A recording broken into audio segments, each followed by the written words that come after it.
Tonight on Duck TV News, the Eugene Police Department explains what offenses will earn students more than just a ticket. Then we'll find out if the success of the football team has actually affected student enrollment at the University of Oregon. Plus, some tips on how to stay healthy during the flu season. All this and more tonight on Duck TV News. Hello and welcome to Duck TV News. I'm Lauren Portrait. And I'm Jeffrey Mercado. A recent study indicates Lane County is experiencing a spike in sexually transmitted infections, or STIs. But the University of Oregon Health Center says the increase isn't in student cases. The Health Center says there has been a slight increase in the most common form of sexually transmitted infection on campus, the urinary tract infection. STIs such as chlamydia and gonorrhea have actually decreased in the past 2 years.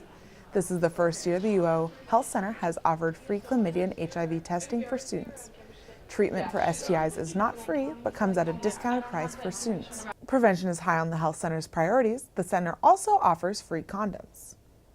In other health news, the flu season is making itself known on campus. Manny Scholl reports. With being out and about this autumn, students are struggling with more than just midterms. Here at the University of Oregon, with fall term in full swing, flu season starts a little earlier than usual. Despite that it's just November, the university's health center is already taking action. Once it hits campus, it just spreads like wildfire, so we try to, get ahead of the game. The health center weighs in on how you can duck the flu around campus. The main thing, and we say it all the time, is wash your hands constantly. Also, getting sleep. When you sleep, your body makes more white blood cells, and that's what helps to fight off infection. The number one piece of advice is to get immunized for protection that lasts the whole year. Head to the health center or your local pharmacy to get your flu shot today. For Duck TV News, I'm Mandy Scholl. Thanks, Mandy. Students can get a flu shot at the health center for $15. Open containers can also be hazardous to your health, your economic health, that is. Ryan Hoeffel spoke with the University Police Department to discuss the consequences of being cited for carrying an open container. The Friday before Halloween was a busy one for Eugene PD. I spoke with a student who spent the night in jail for an open container violation.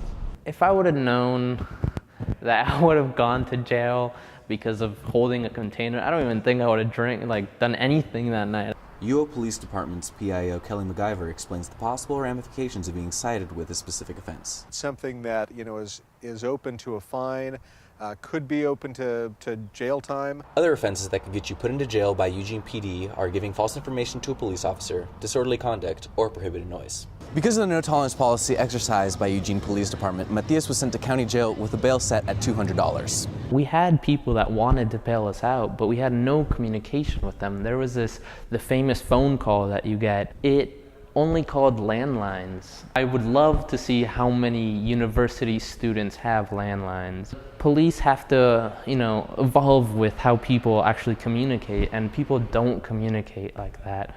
In West and South Eugene, over 50% of open container violations have been given to university students. The bottom line for this is that outside of some kind of a licensed premises, so like a bar or some place that is legally licensed to serve alcohol, or a private residence, you're pretty much not supposed to have an open container of alcohol. After spending the good portion of his night in a jail cell, Matthias was bailed out by his friends later that night.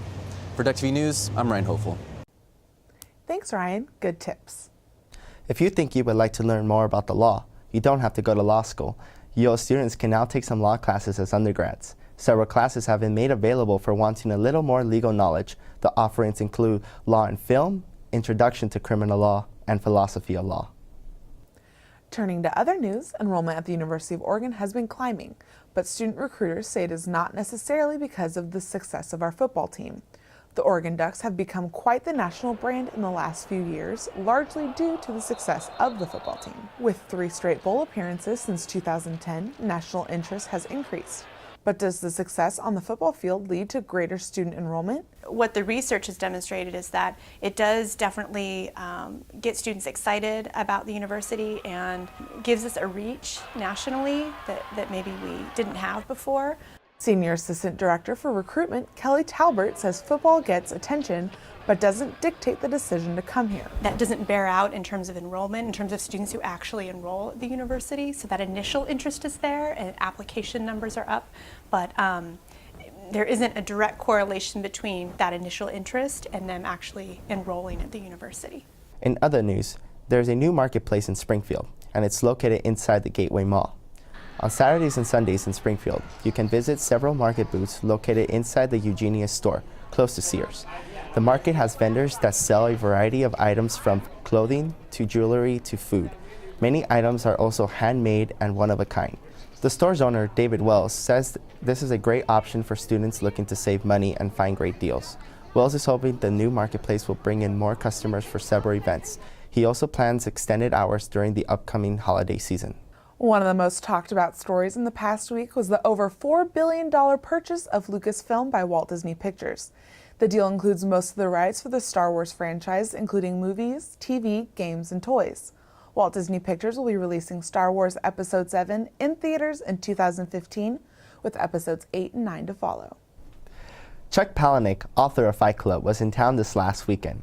He hosted an event called Bedtime Stories last Friday at the Wow Hall. The Duck Store was at the event selling signed copies of Palahniuk's books, including Fight Club and Damned. Audience members came dressed in pajamas and sat on the floor. The event included a multitude of graphic stories read out loud by Palahniuk and two fiction writing workshop partners, Lita Yakovich and Chelsea Kang. The three were also wearing costume-like pajamas. Stuffed animals were thrown into the audience throughout the event, along with inflatable glowing balls, toy zombie babies, plastic arms, fingers and noses. Palahniuk is a former journalism student and shared his insight to his writing process. It's just me taking these anecdotes that I've remembered my entire life and finding some way to kind of quilt them together because they all demonstrate a shared theme. Palahniuk currently resides in Portland and continues to host writers' workshops. Thank you for joining us this evening for Duck TV News. I'm Lauren Portrait. And I'm Jeffrey Mercado. Enjoy your night.